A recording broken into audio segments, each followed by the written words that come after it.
Il était 3h17 du matin lorsque le moniteur d'oxygène de la chambre 207 s'est mis à biper de manière incontrôlable. Ce n'était pas le genre de bip que l'on entend sur un moniteur cardiaque, non. Celui-ci était aigu, frénétique, comme un cri emprisonné dans une machine. Le personnel de nuit a échangé des regards nerveux. Cette chambre était censée être calme. Le patient était sous sédatif. Il était mourant, certes, mais pas encore décédé. L'infirmière Rachel Kim arriva la première à la porte. Elle s'arrêta. Les lumières au plafond clignotèrent une fois, puis se stabilisèrent. Elle ouvrit la porte. Le lit était vide. Pas de patient, pas de poche de perfusion, pas de dossier. Seule une légère odeur d'antiseptique flottait dans l'air, et quelque chose d'autre, comme du métal rouillé. Quelques minutes plus tard, la poubelle de la salle de bain révéla le dossier du patient, froissé et taché. Les images de vidéosurveillance du couloir ne montraient rien, car les caméras avaient été désactivées. Ce n'était pas la première fois.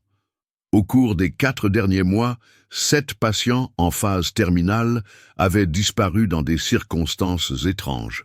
Tous pendant le service de nuit. Tous sous la responsabilité d'un seul homme, Eli Morrison. Il était digne de confiance, respecté. Un symbole de calme dans le chaos des soins palliatifs. Il se souvenait même de l'anniversaire de ses patients. Mais ce matin-là, une infirmière murmura ce que tout le monde avait peur de dire à voix haute. Peut-être qu'Eli sait où sont les corps. Et bientôt, ils allaient découvrir à quel point elle avait raison. Avant que la vérité n'éclate, abonnez-vous à la chaîne et activez la cloche. Ici, toutes les histoires sont réelles, sombres et exclusives, et vous ne voudrez pas manquer la prochaine affaire. Rejoignez notre communauté qui cherche à rendre justice là où le silence règne depuis trop longtemps. Eli Morrison était le genre d'infirmier que tous les hôpitaux rêvaient d'avoir. Poli, infatigable, d'une compassion à toute épreuve. Il n'élevait jamais la voix. Il n'a jamais manqué une seule journée de travail. Lorsque les familles pleuraient dans les couloirs, il leur offrait des mouchoirs et des mots réconfortants. Lorsque ses collègues étaient débordés, il intervenait discrètement pour les aider. Les gens disaient qu'il avait un don. Les patients lui faisaient immédiatement confiance. Les médecins lui laissèrent de l'espace. Il a grandi dans le sud de l'Ohio, dans une maison délabrée de 2 étages, près d'une ville sidérurgique en déclin. Sa mère, Diane Morrison, avait travaillé pendant des décennies comme infirmière en soins palliatifs. Elle ramenait la mort à la maison avec elle, racontant pendant le dîner des histoires discrètes sur des patients qui s'étaient éteints doucement ou violemment. Eli écoutait, trop attentivement peut-être. Il parlait rarement à table. Mais lorsque Diane pleurait sur les souffrances d'un patient, il posait sa main sur la sienne et lui disait « Au moins, tu les as aidés à partir sans douleur. » À l'école, Eli était maladroit. Il n'était pas victime d'intimidation, mais simplement invisible. Il aimait l'ordre, la précision, les règles. Il s'est porté volontaire dans une maison de retraite locale avant même d'avoir le permis de conduire. Les résidents l'adoraient. Ce garçon, ce Morrison, disait-il. Il écoute, et c'était vrai. Il écoutait attentivement. Mais personne ne remarquait à quel point il était fasciné par le déclin, par la façon dont le corps s'éteint, par ce qui précède le silence. Après avoir obtenu son diplôme d'infirmier à Cleveland, Eli s'installa dans une ville moyenne de l'Indiana. Il devint rapidement un pilier du Westbridge General Hospital, plus précisément de l'unité de soins palliatifs. L'étage où personne ne voulait travailler, l'étage où personne ne partait. Eli adorait cet endroit. Pour la plupart des membres du personnel, c'était déprimant. Pour Eli, c'était utile. Il disait croire en la dignité, en des fins sans chaos, que les gens méritaient d'être libérés en douceur. Il passait des heures avec des patients que personne d'autre ne rendait visite. Il apportait des fleurs. Il passait de la musique douce. Il mémorisait leurs noms, leurs histoires, leurs routines. Un patient le décrivait comme « la seule personne ici qui me voit comme plus qu'un diagnostic ». Pourtant, il y avait des signes, infimes, qui indiquaient que quelque chose n'allait pas. Il était excessivement protecteur envers les armoires à médicaments. Il ne laissait jamais le personnel de la pharmacie s'occuper de son stock sans surveillance. Il arrivait souvent plusieurs heures avant son service et restait longtemps après. Il savait à quel moment certaines chambres seraient vides, quand il y aurait peu de renforts, quand les caméras n'étaient pas surveillées. Ellie n'avait pas de petit ami. Il ne buvait pas. Il vivait seul, dans une modeste maison louée à la périphérie de la ville. Ses voisins le décrivaient comme un homme poli, calme, qui entretenait bien son jardin. Rien de plus. Mais derrière ce silence se cachait un homme qui craignait le chaos et qui, au fond de lui, croyait peut-être que la mort était quelque chose qui pouvait être géré comme un tableau. Que s'il pouvait contrôler la façon dont elle survenait, il pourrait peut-être réparer ce qu'il n'avait pas pu faire lorsqu'il était enfant et qu'il avait vu sa mère s'effondrer à la table de la cuisine après le travail. Et cette croyance, pure ou empoisonnée, allait bientôt mener à quelque chose que personne ne pourrait ignorer. Pour Ellie Morrison, la mort n'était pas l'ennemi, c'était le chaos. Il ne craignait pas la fin. Il craignait la façon dont les gens y arrivaient. Le bruit, la douleur, le désordre. Il se souvenait, à l'âge de 9 ans, debout dans le couloir, tandis que sa mère criait derrière la porte fermée de sa chambre. Elle venait de perdre un patient ce jour-là. Non pas parce qu'elle avait échoué, mais parce que les dernières heures de cette femme avaient été une agonie. Le genre de douleur que les médicaments ne pouvaient soulager. Ellie n'oublia jamais ce son. Le chagrin de sa mère. Il résonna pendant des années dans les recoins silencieux de son esprit. Lorsqu'Ellie entra à l'école d'infirmier, il avait une mission claire. Il voulait améliorer les fins. Il ne l'exprimait pas ainsi à l'époque. Il parlait en termes pratiques. Dignité du patient, soins de fin de vie, mesures de confort. Mais derrière ce langage clinique se cachait un désir si personnel, si spécifique, qu'il ne le percevait pas lui-même clairement. Il voulait contrôler le moment où les gens quittaient ce monde. Il voulait que ce soit propre, paisible, prévisible. À l'hôpital Westbridge General, il a trouvé exactement l'environnement dont il avait besoin. L'unité de soins palliatifs était calme, souvent faiblement éclairée, un endroit où les voix étaient douces et les battements de cœur faibles. Les autres infirmiers se relayaient. Eli restait. Il étudiait les schémas, comment le corps s'éteint, comment différents médicaments affectent différents systèmes. Il lisait les certificats de décès comme d'autres lisent des romans. Il est devenu un étudiant de la fin de vie. Et au fil des ans, son désir s'est fait plus pressant. Au début, il s'est efforcé d'être le meilleur. Il a été élu employé du mois 4 fois en 2 ans. Il s'est porté volontaire pour les gardes de nuit que personne ne voulait. Il a remplacé ses collègues pendant les vacances, réconforté les familles et remplacé les infirmières en congé et maternité sans se plaindre. Le personnel l'adorait. Les médecins comptaient sur lui. Ses supérieurs lui faisaient entièrement confiance.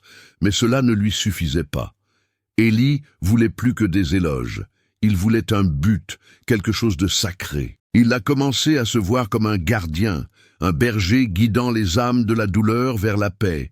Il croyait que beaucoup de ses patients avaient déjà accepté leur sort, que leur souffrance était inutile, que les prolonger, même de quelques heures, étaient cruels. C'est alors qu'il a commencé à enfreindre les règles. Au début, rien de dramatique. Il augmentait légèrement les doses. Il administrait les analgésiques plutôt que prévu. Si un patient était agité, il lui glissait un anxiolytique avant que le médecin ne signe le dossier. C'était toujours pour le confort du patient, toujours au nom de la miséricorde. Mais quelque chose a changé lorsque Roger Thompson est arrivé. Roger avait 74 ans, un cancer du poumon en phase terminale et aucune famille. Il lui restait quelques jours, peut-être quelques semaines. Ellie lui rendait souvent visite, même après son service. Il lui apportait de la soupe. Il lui faisait écouter de vieux disques de jazz sur une petite chaîne. Il écoutait Roger lui raconter ses histoires de guerre. Et puis, une nuit, Roger est parti. Personne ne trouva cela étrange. Son état s'était aggravé. Il avait signé un ordre de ne pas réanimer. Le médecin traitant, à moitié endormi et surmené, signa le certificat de décès sans poser de questions. Ellie s'occupa du nettoyage. C'était la première fois. Après Roger, Élie ressentit un calme qu'il n'avait jamais connu auparavant. Pas de culpabilité, pas de peur, juste une résolution, comme s'il était intervenu de la bonne manière, au bon moment. Ce sentiment est devenu addictif. Il ne considérait pas cela comme un meurtre. Il appelait cela soulager. Aider les patients à franchir le seuil avant que le pire ne commence. Il se disait que c'était humain, que le système était défaillant et qu'il le réparait, une chambre silencieuse à la fois. Mais il ne s'agissait plus seulement de paix. À chaque soulagement, Élie se sentait plus en contrôle, plus indispensable. Comme s'il faisait ce que personne d'autre n'avait le courage de faire, comme s'il était le seul à vouloir porter le poids émotionnel de la miséricorde. Il commença à choisir ses patients avec soin. Ceux qui n'avaient pas de famille, ceux dont le pronostic était difficile, ceux qui lui faisaient confiance. Il s'attardait près de leur lit, écoutait leurs craintes, les rassurait en leur disant que tout irait bien. Il était tard dans la nuit, lorsque le couloir était vide et les moniteurs silencieux, il prenait sa décision. C'était cette nuit-là. Il ne gardait aucune trace. Il n'en parlait à personne. Il n'en avait pas besoin. Dans son esprit, ce qu'il faisait n'était pas un crime. C'était une vocation. Mais les vocations ont des échos. Et bientôt, d'autres commencèrent à les entendre. Cela a commencé par un murmure, faible, presque imperceptible. Une note anonyme laissée dans la salle de pause du personnel. Combien de patients avons-nous perdus ce mois-ci? La plupart des gens l'ont ignoré. Certains ont ri nerveusement. Mais une personne n'a pas réagi. L'infirmière Rachel Kim. Fraîchement diplômée et employée depuis seulement 6 mois à l'hôpital Westbridge General, elle ne connaissait pas grand-chose à la politique hospitalière, mais elle savait reconnaître les schémas. Et quelque chose ne lui semblait pas normal. Rachel a été affectée à l'unité de soins palliatifs sous la supervision d'Élie. Au début, elle l'admirait, tout le monde l'admirait. Il était patient, méthodique, d'un calme à toute épreuve dans les moments difficiles. Mais en le suivant de plus près, elle a remarqué des choses, des petits détails. Élie savait toujours quel patient était en train de décliner, avant même que les dossiers ne le mentionnent. Il passait un temps inhabituel seul dans les chambres des patients, en fin de vie. Et il ne laissait jamais personne vérifier ses prescriptions de médicaments. Puis, il y eut les décès. Pas seulement leur fréquence, mais aussi le moment où ils survenaient, toujours pendant les gardes de nuit, toujours aux heures où le personnel était le moins nombreux et la surveillance la plus faible. En l'espace de 3 semaines, 4 patients décédèrent de manière inattendue. Tous présentaient des symptômes similaires. Tous étaient sous la surveillance d'Élie. Rachel essaya de rationaliser la situation. Peut-être était-ce simplement un mois difficile. Peut-être que ces patients étaient vraiment en fin de vie. Mais lorsqu'elle a fait part de ses inquiétudes avec tact lors d'une réunion d'équipe, elle n'a obtenu que du silence. Personne ne l'a contredite directement. Au lieu de cela, ils lui ont adressé des sourires fatigués, des haussements d'épaules dédaigneux et des phrases telles que « c'est comme ça que ça se passe dans ce service » et « Élie est le meilleur que nous ayons ». Même sa supérieure, le docteur Carla Jennings, une médecin chevronnée avec 30 ans d'expérience, ne voulait pas insister. « Nous perdons des gens ici, Rachel », lui dit-elle. « Parfois, c'est en série. N'y voyez pas trop de signification. » Mais Rachel ne pouvait pas laisser tomber. Elle a donc commencé à documenter les cas. Pas officiellement, juste dans un petit carnet qu'elle gardait dans son casier. Les dates, les heures, les médicaments administrés, les horaires de travail d'Élie. Plus elle creusait, plus la tendance lui sautait aux yeux. Et elle n'était pas la seule. Le docteur Jennings, malgré son scepticisme initial, commençait à avoir des doutes. Un soir, elle remarqua qu'un sédatif, le midazolam, était presque épuisé, trop épuisé. Elle vérifia le registre. Il avait été administré à 3 patients en 1 semaine, qui étaient tous décédés en quelques heures. Ce n'était pas conforme au protocole. Le lendemain matin, elle confronta Élie, d'abord avec désinvolture. Elle lui demanda quelles étaient les doses. Élie ne broncha pas. Il sourit et expliqua que les patients étaient agités et qu'il avait suivi les instructions. Il proposa même de revoir les dossiers avec elle. Mais quelque chose dans son regard la fit hésiter. Ce n'était ni de la panique, ni de la culpabilité, juste du contrôle, comme s'il avait répété cette conversation une douzaine de fois auparavant. Pendant ce temps, le cahier de Rachel s'épaississait. Puis vint la nuit qui changea tout. C'était un mardi pluvieux, calme et tranquille. Ellie faisait un double service. La chambre 212 abritait une femme âgée, Margaret Hale, atteinte d'une BPCO sévère. Elle n'avait pas de famille, ne parlait pas et avait montré de légers signes d'amélioration la veille. Rachel passa devant la chambre vers 23h30 et vit Ellie à l'intérieur en train d'ajuster la perfusion. Rien d'inhabituel, mais 20 minutes plus tard, un code fut déclenché. Margaret était en arrêt respiratoire. Elle ne survécut pas. Rachel vérifia les registres médicaux le lendemain matin. Il n'y avait aucune trace de médicaments administrés pendant cette période. Aucune. C'est à ce moment-là qu'elle comprit quelque chose n'allait vraiment pas. Elle a apporté son carnet au docteur Jennings. Ensemble, ils ont commencé à comparer leurs notes. Les dossiers, les registres des fournitures, les chiffres ne mentaient pas. Une tendance claire se dessinait. Les décès se concentraient autour des gardes d'Ellie. Il y avait des anomalies dans les médicaments administrés et les patients mouraient sans signe de détérioration imminente. Mais il n'était pas si simple d'en parler à la direction de l'hôpital. Ellie avait érigé un mur de confiance autour de lui. Il était très apprécié. Il était considéré comme le pilier de l'unité de soins palliatifs. L'accusé était non seulement risqué, mais aussi presque impensable. Pourtant, le docteur Jennings a pris la décision. Discrètement, prudemment, elle a demandé une enquête interne. Pas une enquête, pas encore. Juste un contrôle de routine. Elle ne voulait pas dévoiler son jeu. Car s'ils avaient raison, cela signifiait qu'un prédateur rôdait dans leur couloir depuis des années. Un prédateur vêtu d'une blouse blanche et offrant du réconfort. Et s'ils avaient tort, cela ruinerait la vie d'un homme. Mais c'était un risque qu'ils ne pouvaient plus ignorer. L'air de la chambre 214 était lourd de silence. Les lumières au-dessus de la tête de lit bourdonnaient faiblement, projetant une lueur stérile sur le lit où un homme frêle dormait, ou était sous sédatif. Il s'appelait Charles Emery. Il avait 81 ans. Il était atteint d'un cancer du pancréas en phase terminale. Il n'avait ni famille, ni visiteur. Le genre de patient qu'Ellie Morrison préférait. Il était 2h42 du matin lorsque Ellie entra dans la chambre. Il marchait d'un pas mesuré sans se presser. Il referma doucement la porte derrière lui et s'approcha du lit. La poitrine de Charles se soulevait et s'abaissait au rythme de respiration superficielle.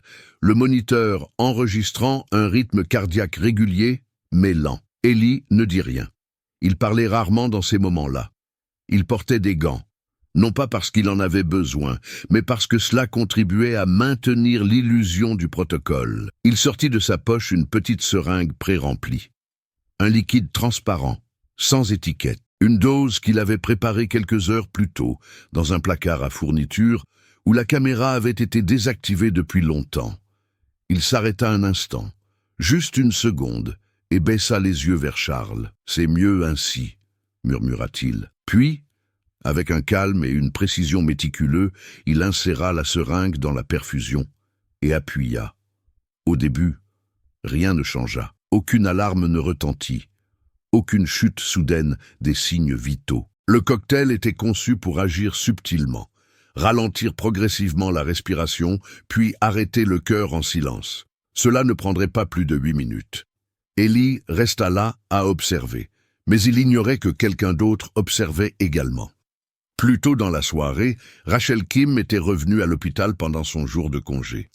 Elle avait dit à son supérieur qu'elle était venue récupérer son badge qu'elle avait oublié, mais la vérité était tout autre. Elle avait vu le dossier de Charles plus tôt dans la journée. Son état ne devait pas s'aggraver aussi rapidement. Quelque chose clochait. Elle attendit près du poste des infirmières jusqu'à ce qu'elle aperçoive Ellie se diriger vers la chambre 214. Elle le suivit. Elle se tenait juste au coin, le cœur battant, son téléphone à la main. Aucun bruit, aucun mouvement, juste une vidéo silencieuse de 30 secondes. Ellie entrant dans la chambre, seule, quelque chose à la main. Ce n'était pas une preuve, pas encore, mais c'était suffisant pour qu'elle agisse. À 3h08, l'alarme code bleu retentit. Lorsque le médecin de garde arriva, Charles était déjà mort. Ellie se tenait à côté du lit, déjà en train de remplir le dossier. « Il avait du mal à respirer tout à l'heure, dit-il calmement. Je suis venu voir comment il allait. Il était déjà mort quand je suis arrivé. » Personne ne lui posa de questions, pas à voix haute. Mais Rachel ne se tut pas. Ce matin-là, elle apporta son téléphone au docteur Jennings. Ensemble, ils se rendirent chez la directrice Linda Blake, qui autorisa immédiatement le gel temporaire de l'accès d'Ellie aux substances contrôlées. Une réunion d'urgence fut organisée, silencieuse, à huis clos. Le service juridique était présent. Ils ne pouvaient pas le confronter sans plus d'éléments. Ils ont donc observé. Au cours des 5 jours suivants, l'équipe d'audit interne de l'hôpital a passé au peigne fin des semaines de registre. Registre des médicaments, entrée dans les chambres, scan des badges. Et c'est là qu'ils ont trouvé des anomalies, des substances contrôlées manquantes, des registres de dosage modifiés à la main, des signatures de témoins manquantes. Ellie avait laissé des traces, invisibles uniquement parce que personne n'avait osé les chercher. Puis vint le coup de grâce. Un examen des registres des déchets médicaux de l'hôpital a révélé une anomalie alarmante. Des seringues jetées qui ne correspondaient à aucune dose enregistrée. La plupart avaient été jetées pendant les gardes d'Ellie.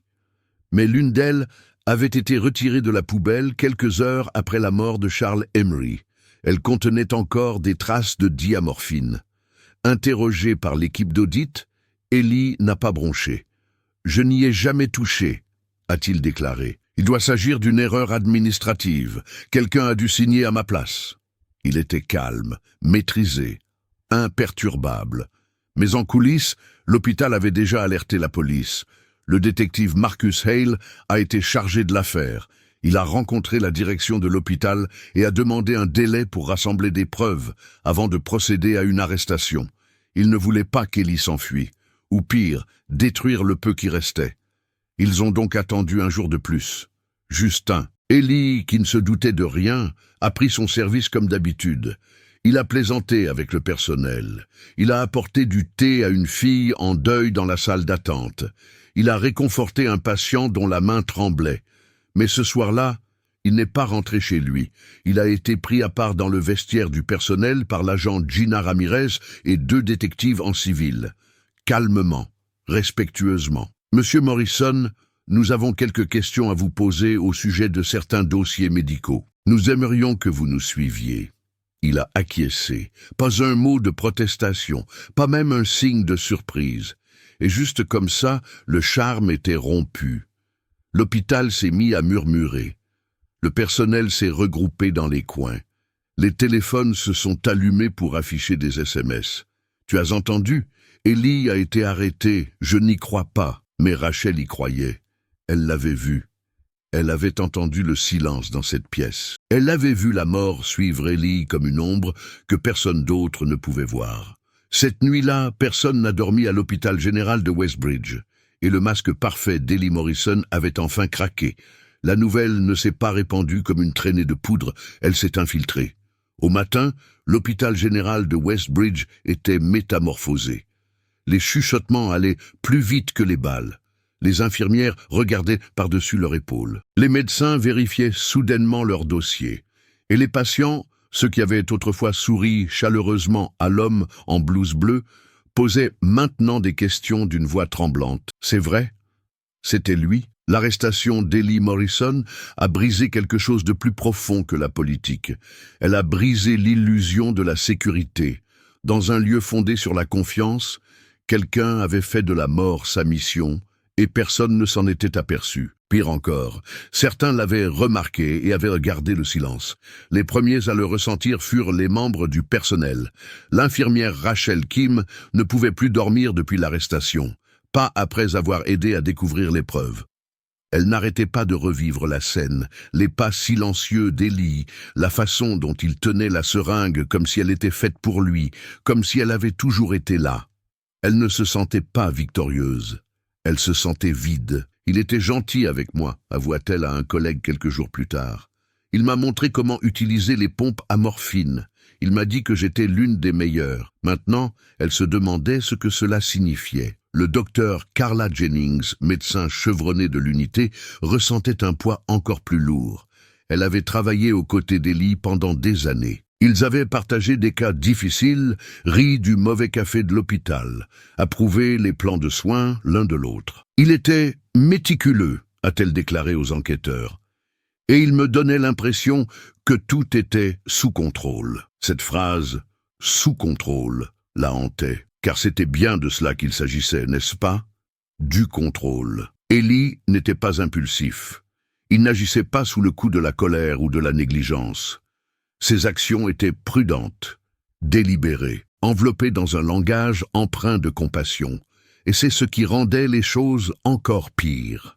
Il s'était servi de leurs valeurs, de leur éthique, comme d'un paravent.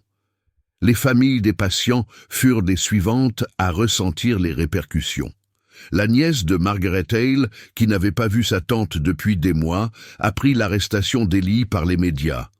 Elle pleura, non seulement pour la perte de sa tante, mais aussi pour le peu qu'elle savait d'elle. « Je pensais qu'elle était partie paisiblement », dit-elle à travers ses larmes. « Maintenant, je ne sais même pas si elle voulait partir. » D'autres familles ont suivi. Des appels discrets à l'hôpital, des emails remplis de doutes et de peur. Mon père était dans cette unité en mai. Il est mort subitement. Quelqu'un peut-il me dire qui était de service? Ellie travaillait-il quand ma mère est décédée? Pensez-vous qu'il lui a fait la même chose? Personne n'avait de réponse, pas encore. L'hôpital a mis en place une équipe de crise. Les relations publiques se sont activées. Des communiqués de presse ont été rédigés, des déclarations répétées. Mais aucun mot ne pouvait adoucir la vérité. Un membre de confiance de leur équipe avait transformé les soins palliatifs en une série de meurtres. Les médias locaux ont rapidement débarqué. Les journalistes encerclèrent le parking. Un titre disait « Ange de la miséricorde » ou « Maître manipulateur ». Un autre, plus direct, « Infirmier tueur en série ». Certains membres du personnel ont carrément évité les interviews. D'autres ont défendu Ellie, toujours dans le déni. « Il était toujours si gentil », a déclaré l'un d'eux. « Il se souciait de ses patients. » Mais d'autres n'en étaient plus si sûrs. Les agents d'entretien qui travaillaient de nuit se souvenaient avoir vu Ellie seule dans les placards à fournitures. Un pharmacien a mentionné des demandes inhabituelles de matériel. Une infirmière s'est souvenue d'une fois où Ellie avait insisté pour s'occuper lui-même d'un patient en fin de vie. Elle n'y avait pas prêté attention.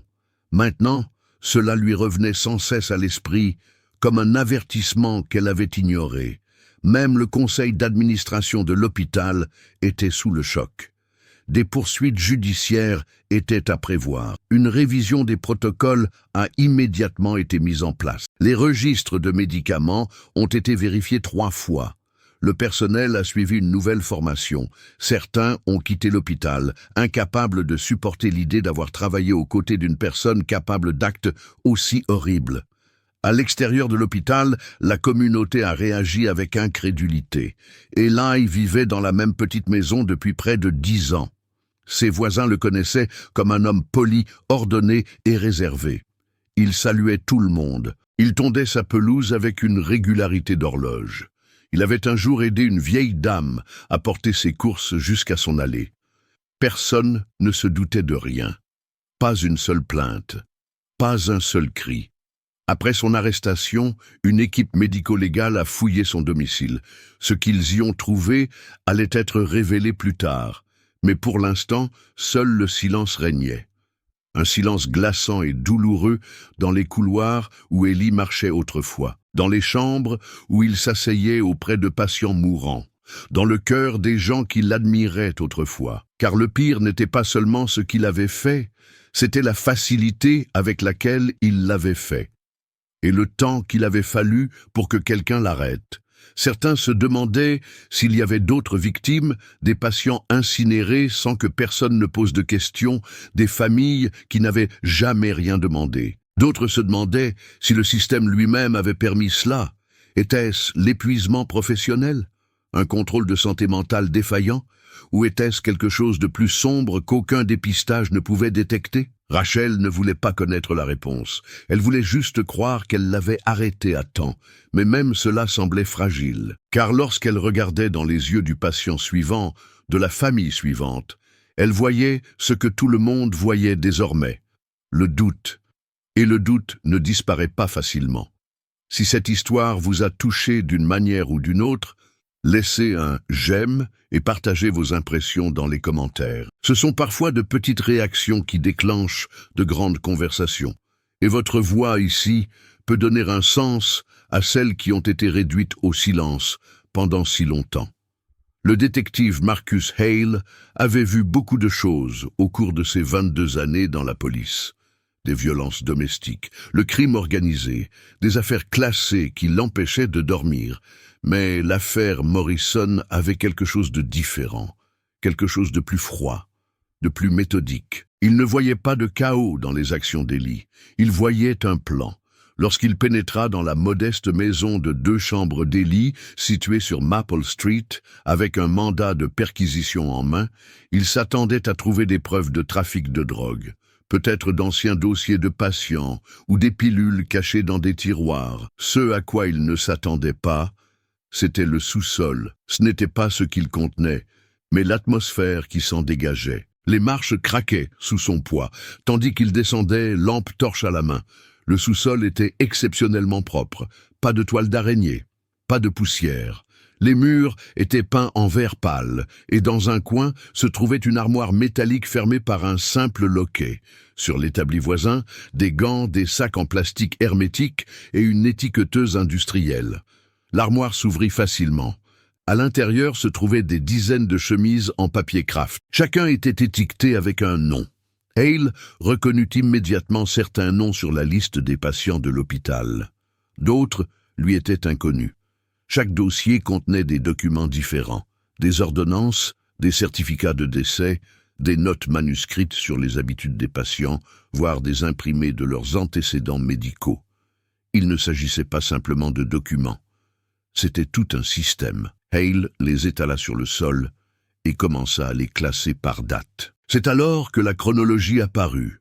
Les noms correspondaient aux décès enregistrés à l'hôpital. Les doses correspondaient au registre de la pharmacie. Il y avait des notes précises indiquant quand les patients avaient mangé pour la dernière fois, quand ils avaient reçu leur dernière dose et quand Ellie les avait jugés prêts. Le détective eut un haut le cœur. Il ne s'agissait pas d'euthanasie, c'était des exécutions, planifiées avec une précision obsessionnelle. Mais un dossier se démarquait des autres. Il était intitulé « TR Déviation ». À l'intérieur, il y avait la photo d'un homme, Tommy Reed, âgé de 65 ans, qui avait survécu à un cancer en phase terminale contre toute attente. Hale reconnut le nom grâce à un article publié quelques mois plus tôt dans un journal local.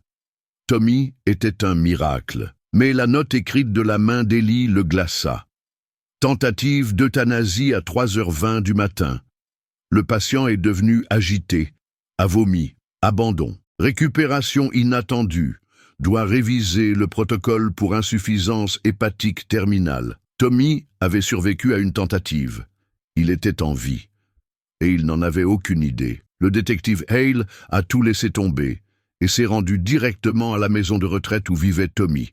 L'homme a ouvert la porte en pantoufles, un mot croisé à la main. Il semblait plus âgé que son âge, épuisé par le traitement, mais son regard était vif. Et il s'assit et lui posa une question. « Vous vous souvenez d'un infirmier nommé Ellie Morrison ?» Le visage de Tommy changea. « Oh oui, dit-il lentement. C'est lui qui est resté tard cette nuit-là. Il a dit qu'il voulait m'aider à mieux dormir. Il m'a donné quelque chose, je crois. Mais ensuite, j'ai perdu connaissance. Je me suis réveillé 2 jours plus tard, aux soins intensifs. Ils ont dit que j'avais fait un arrêt cardiaque, mais que j'avais survécu. » Le détective lui demanda s'il se souvenait avoir ressenti quelque chose d'étrange avant l'accident. Tommy acquiesça. Une sensation de brûlure dans la poitrine. Je ne pouvais plus respirer. J'ai essayé de me lever, mais je ne pouvais plus bouger. Hale ne lui dit pas ce qu'il savait déjà, à savoir qu'Ellie avait tenté de le tuer et avait échoué. Au lieu de cela, Il le remercia et partit. De retour au poste, Hale ajouta le dossier de Tommy à la pile de preuves qui ne cessait de grandir. Mais désormais, une chose était claire. Ellie ne tuait pas par pitié tordue. Il expérimentait. Il affinait ses méthodes. Il testait les limites. Il s'adaptait aux variables médicales comme un scientifique perfectionnant une formule. Il ne s'agissait pas de gentillesse, il s'agissait de contrôle. Pendant ce temps, Rachel Kim et le docteur Jennings furent appelés pour examiner les preuves. Les dossiers leur furent montrés avec précaution en ne leur montrant que les noms pertinents pour leur unité. Lorsque Rachel vit l'écriture, elle se couvrit la bouche. « Il a écrit ça pendant son service », murmura-t-elle. « Je l'ai vu écrire. Je pensais que c'était des notes sur l'évolution du patient. » Le docteur Jennings parcourut un dossier intitulé « MH, déclin rapide ».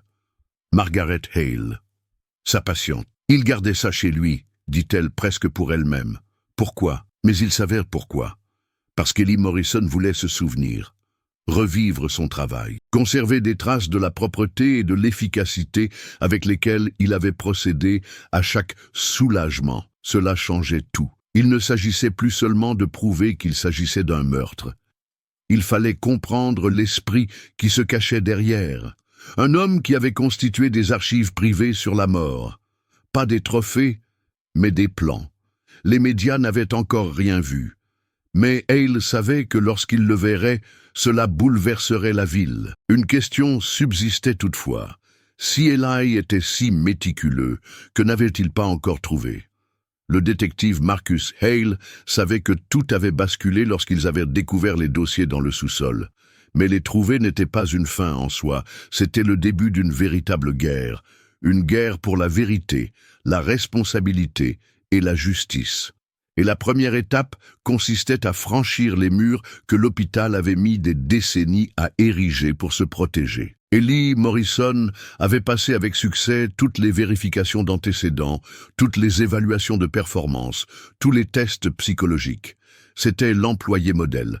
Westbridge General ne savait pas comment réagir, car s'il lui avait pu passer entre les mailles du filet, qui d'autre aurait pu? Hale demanda l'accès complet aux dossiers internes des 5 dernières années. Il fallut 3 jours au conseil d'administration de l'hôpital pour donner son accord, et ce seulement après une réunion d'urgence houleuse. Les équipes juridiques ont fait pression. « Nous ne pouvons pas exposer l'institution », a averti un membre du conseil d'administration. Si nous creusons trop profondément, nous risquons de trouver des éléments que nous ne pourrons pas défendre. Mais d'autres ont fait valoir qu'ils n'avaient pas le choix. La confiance du public s'effritait. Les familles appelaient en masse. Chaque jour apportait son lot de nouveaux emails contenant des noms, des dates et des doutes. Pendant ce temps, Rachel Kim n'attendait pas. Elle s'est associée au docteur Carla Jennings pour mener leur propre audit indépendant. Elles ont sorti tous les dossiers de l'unité de soins palliatifs, comparant les heures d'administration des médicaments, les registres des infirmières et les enregistrements des moniteurs. Elles ont mis en évidence des incohérences qui n'avaient pas suscité d'inquiétude à l'époque, mais qui étaient désormais révélatrices. Un décès en particulier hantait Rachel. James Hacker, 59 ans. Il n'était pas en phase terminale. Il était arrivé dans un état grave mais stable, avec une infection au niveau d'un site opératoire. Mais moins de 24 heures après le service de nuit d'Ellie, son cœur s'était arrêté. La cause du décès avait été enregistrée comme « choc septique ». Rachel relut les notes et se figea. Il n'y avait pas eu de fièvre, pas de chute de tension artérielle, aucun signe de septicémie. Ellie avait écrit que James semblait agité, mal à l'aise, et qu'il lui avait administré des analgésiques. Mais il n'y avait aucune trace de ce qui lui avait été donné. Elle l'a immédiatement signalé. Il ne s'agissait plus seulement de patients en phase terminale.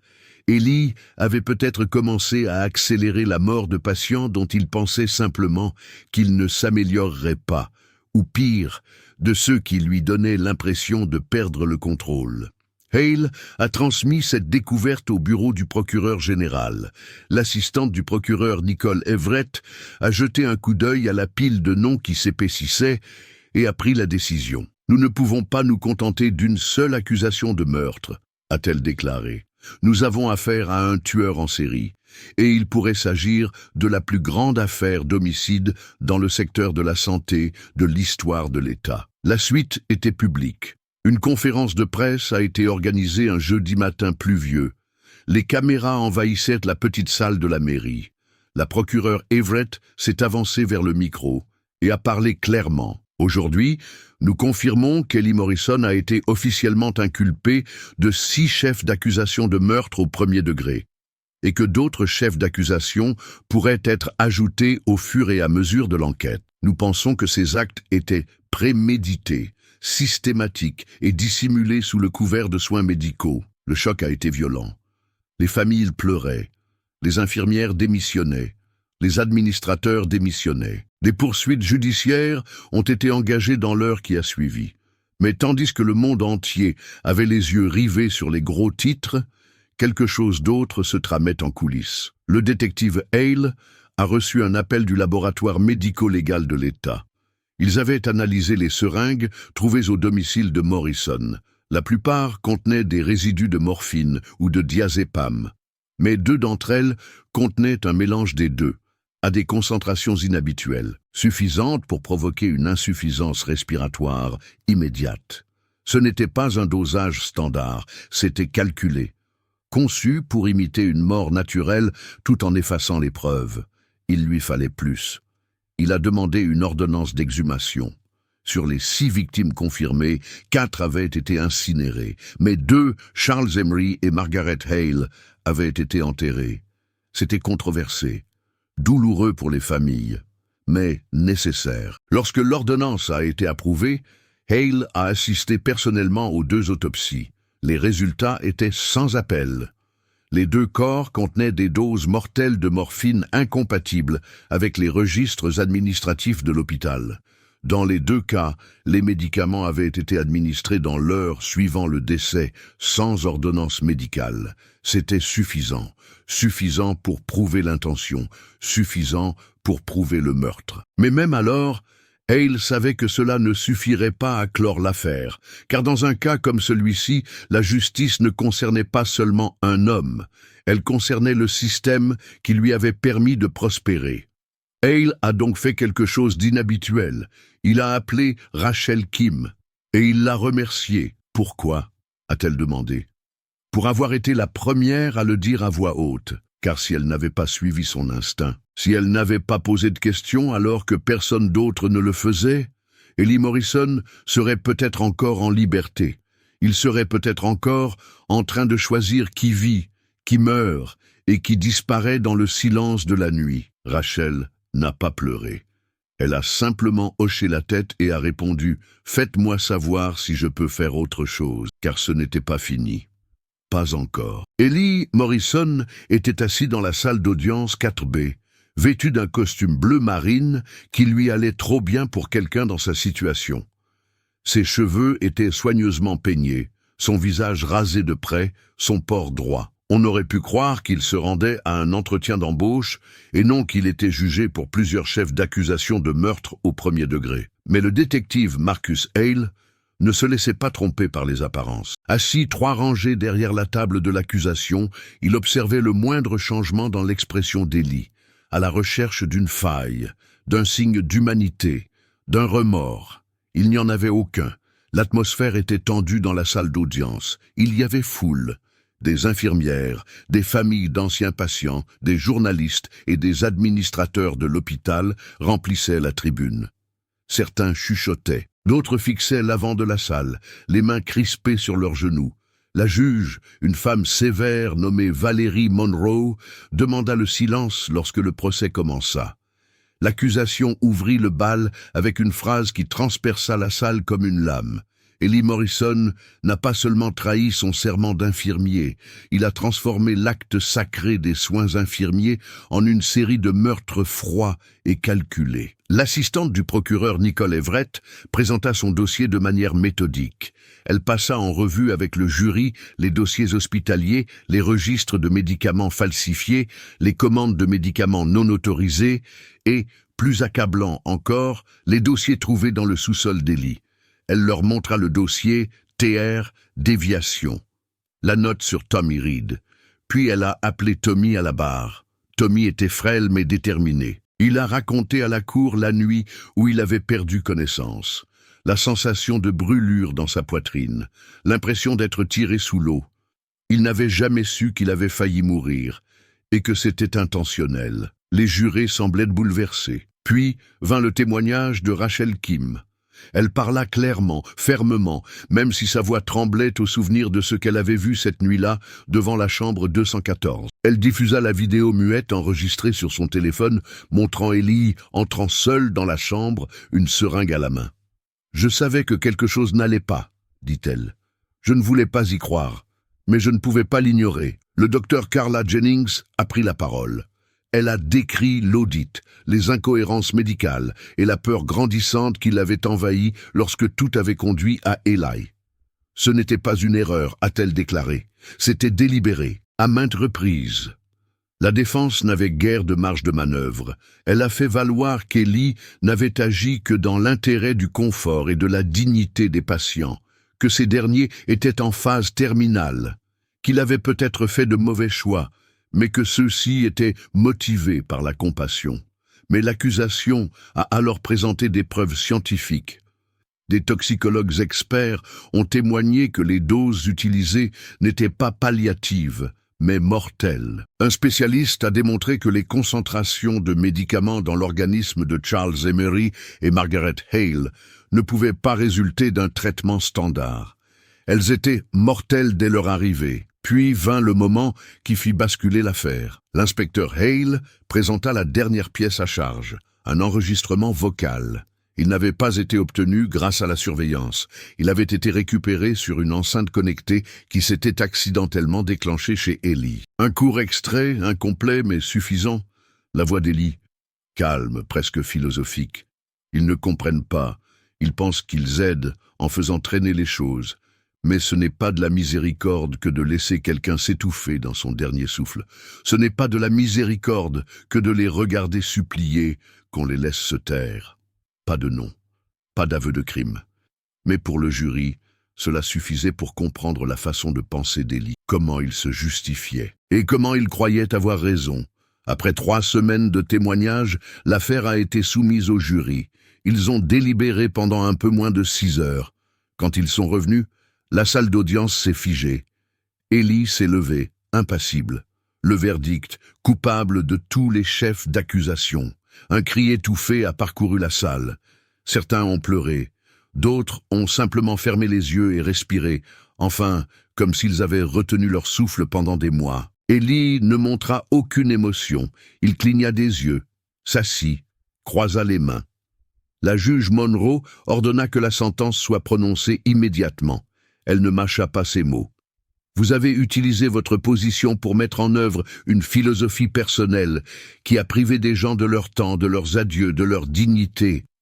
Vous avez manipulé un système fondé sur la confiance et la compassion. Vous purgez une peine de prison à perpétuité, sans possibilité de libération conditionnelle. D'un coup de marteau, le verdict était rendu.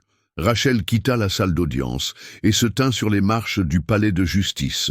Le ciel était gris, mais l'air semblait plus léger. Les journalistes se pressaient autour d'elle, mais elle ne dit rien. Elle ne voulait pas être le visage de cette affaire.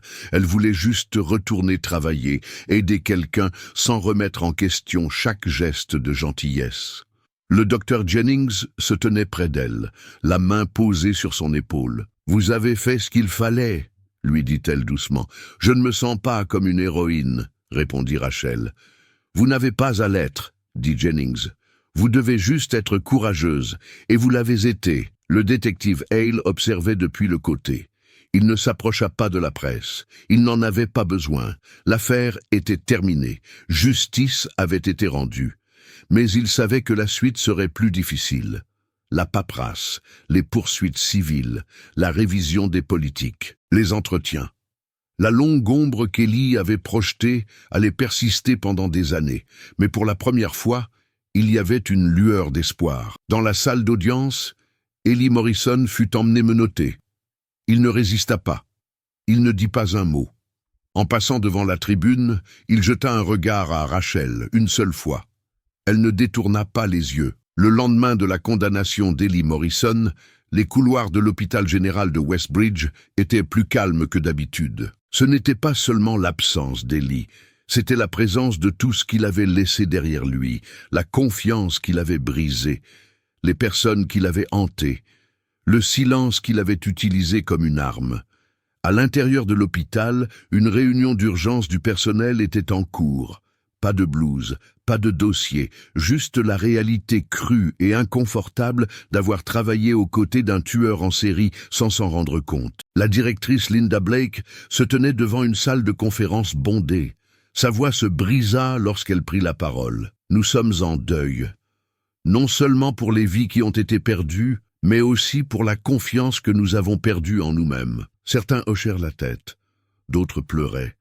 D'autres encore fixaient droit devant eux, le visage vide, ne sachant même pas quelle émotion ils étaient censés ressentir. La direction de l'hôpital annonça des mesures immédiates, une refonte du système de déclaration des décès des patients, une deuxième vérification obligatoire des médicaments administrés en fin de vie, la création d'un comité d'éthique indépendant, de nouvelles mesures de sécurité, mais les politiques ne pouvaient réparer ce qui avait été brisé chez les personnes qui avaient vécu cette épreuve. Rachel Kim se retrouva au centre de l'attention. Le personnel la remercia. Les journalistes la suivaient partout. Les défenseurs louaient son courage.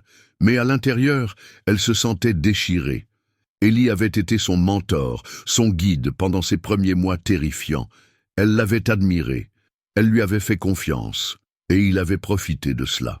Un matin, avant de prendre son service, elle s'est rendue sur la tombe de Margaret Hale. Elle a déposé un bouquet de lys, sans un mot, juste une promesse silencieuse que Margaret resterait dans les mémoires comme bien plus qu'une simple statistique. De l'autre côté de la ville, le docteur Carla Jennings était confrontée à un tout autre jugement. Elle connaissait Ellie depuis longtemps. Elle s'était portée garante pour lui. Elle avait ignoré les premiers signes.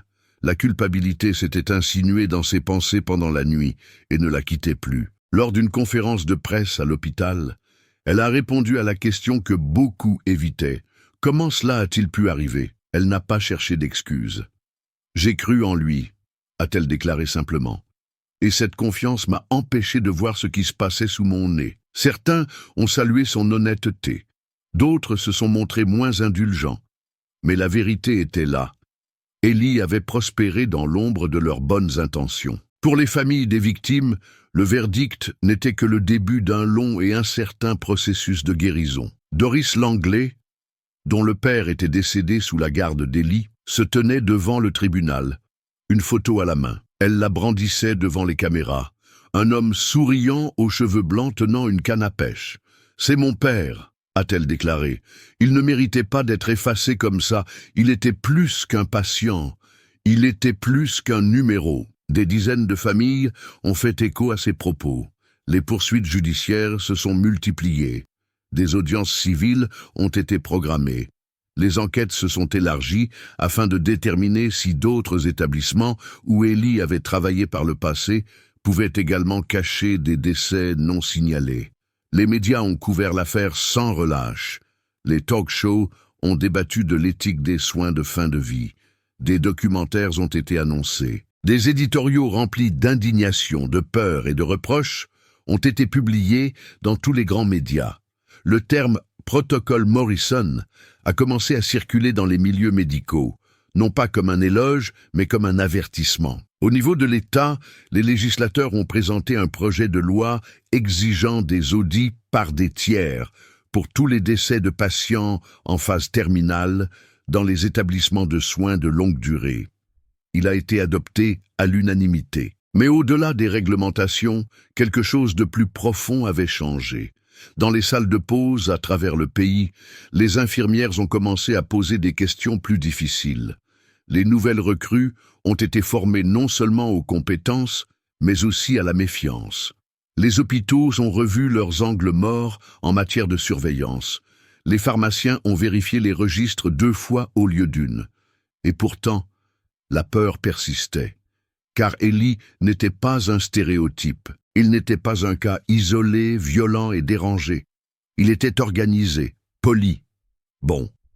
Et cela terrifiait les gens. À Westbridge, les patients ont commencé à demander la présence de leur famille pendant les gardes de nuit. Certains ont demandé à ne pas être mis sous sédatifs, sauf en cas d'absolue nécessité. D'autres ont été transférés dans d'autres établissements. L'idée qu'un soignant puisse devenir un prédateur a ébranlé les fondements mêmes de la confiance sur laquelle repose le système de santé.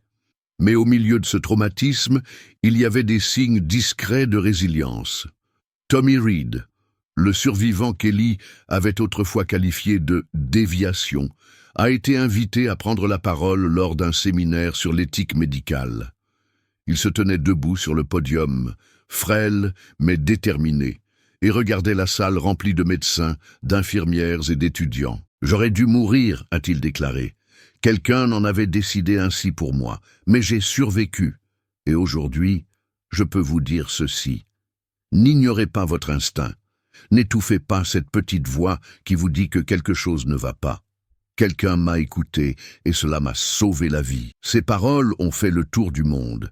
Elles ont été partagées sur les réseaux sociaux, imprimées sur des affiches dans les salles de pause et murmurées dans les programmes de formation des infirmières. Le détective Marcus Hale a observé toute cette scène en arrière-plan. Il a évité les caméras. Il se moquait de l'attention médiatique. Pour lui, la justice n'était pas un gros titre, mais des paperasses, des témoignages, des heures d'interrogatoire et un besoin inébranlable d'empêcher que cela ne se reproduise. Quand on lui a demandé comment il avait résolu l'affaire, il a rendu hommage à d'autres. « Ce n'est pas moi », disait-il. « C'est l'infirmière qui a posé les questions. C'est le médecin qui a osé écouter. C'est la survivante qui s'est souvenue. Mais il connaissait la vérité.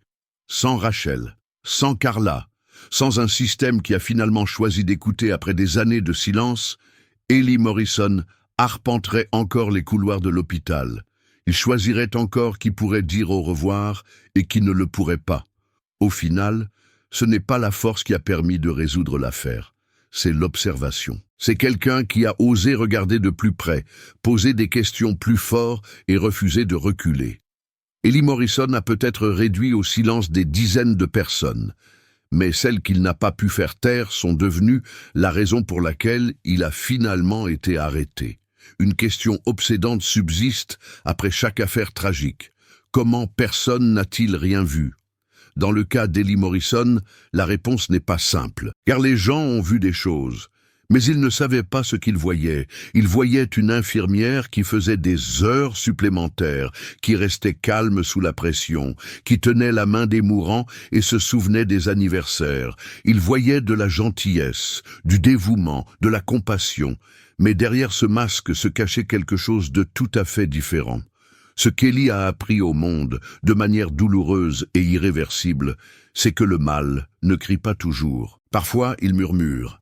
Ils se font dans la masse. Ils fonctionnent au sein même des systèmes censés nous protéger. Et c'est ce qui le rend si dangereux. Il n'est pas entré par la petite porte. Il est passé par la grande porte, a réussi tous les tests, a mérité toutes les distinctions. Et si la plupart des professionnels de santé exercent leurs fonctions avec intégrité, cette affaire a révélé à quel point le système devient vulnérable lorsque la responsabilité repose sur des suppositions et non sur des vérifications. Elle a également mis en évidence une dure réalité. Parfois, la miséricorde peut être détournée. Ellie croyait qu'il aidait, du moins, c'est ce qu'il se disait. Mais la véritable miséricorde ne s'impose jamais. Elle se donne. Elle n'est pas secrète. Elle ne se décide pas dans l'isolement. Ce qu'il appelait la paix, la loi l'a qualifié de meurtre, et à juste titre. Cette affaire a également contraint la communauté médicale à se poser des questions difficiles. Comment traiter les soins de fin de vie avec empathie et rigueur? Comment protéger les patients, même lorsque le danger se cache derrière un sourire aimable et un bloc-notes?